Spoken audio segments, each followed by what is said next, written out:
Nah, di slide yang ketiga, ya, paralleling AC generators. Most electrical power grid and distribution system have more than one AC generator operating at one time. Nah, artinya most electrical power grid. Jadi banyak sekali ya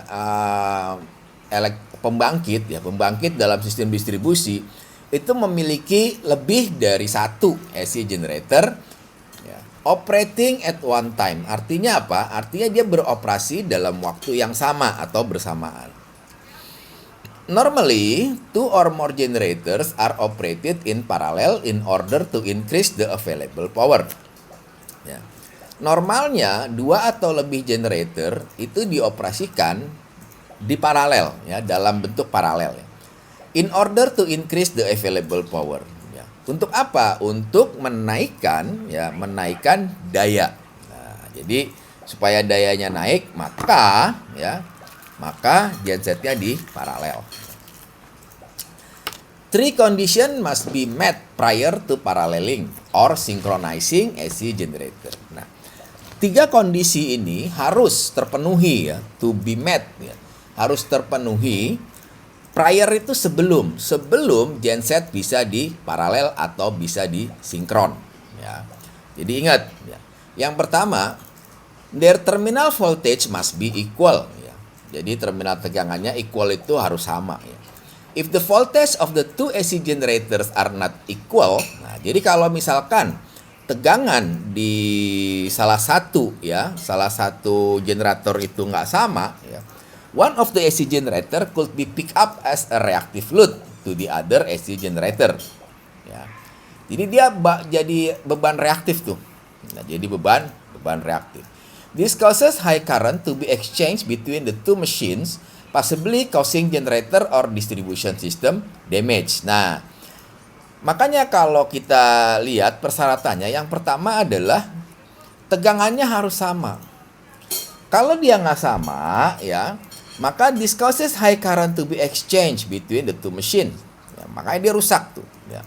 Jadi kalau misalkan gensetnya itu tegangannya 380, ya yang disinkron harus 380, ya nggak bisa beda. Jadi harus sama.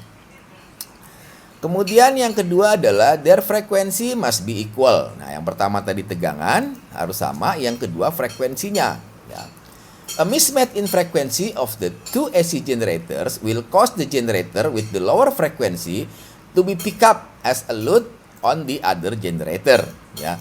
A condition refer to monitoring. Nah, jadi kalau frekuensinya nggak sama, salah satu bisa jadi beban, ya, bisa jadi beban atau bisa jadi motoring. Ya.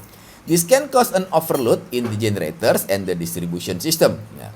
Jadi generatornya itu bisa overload, ya, karena yang satu jadi beban. Nah, kemudian yang ketiga, ya, their output voltage must be in phase. Jadi urutannya sama. Jadi R ketemu R, S ketemu S, T ketemu T. A mismatch in the phases will cause large opposing voltage to be developed. Ya. The worst case mismatch will be 180 derajat out of phase, resulting in an opposing voltage between the two generators or twice the output voltage. Nah, jadi twice the output voltage-nya jadi 2 kali lipat, ya.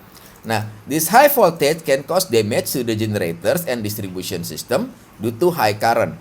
Gampangnya apa? Ya pas to pas short. Ya. Kan RST itu dia sama-sama tegangan, sama-sama power ya, sama-sama pas. Makanya dinamakan 3 pas. 3 pas ini harus bekerja bersama-sama, tapi nggak boleh nyenggol. Nggak boleh ketemu. Dia musuhan tuh. RST itu musuhan ya. Jadi di sini hati-hati. Makanya kalau misalkan kita mau paralel genset, pastikan urutan pasnya sama. Ya. Jadi ada 3 paralleling AC generator. Pertama adalah tegangannya harus sama, the voltage must be equal. Kemudian frekuensi must be equal. Ya. Yang ketiga adalah urutan pasnya harus sama. Ya, jadi ada 3. Ya, ingat itu. Ya, nggak boleh dilanggar. Pokoknya kalau dilanggar langsung jebol aja. Ya. Salah satu dilanggar dia nggak bisa paralel. Oke ya, lanjut.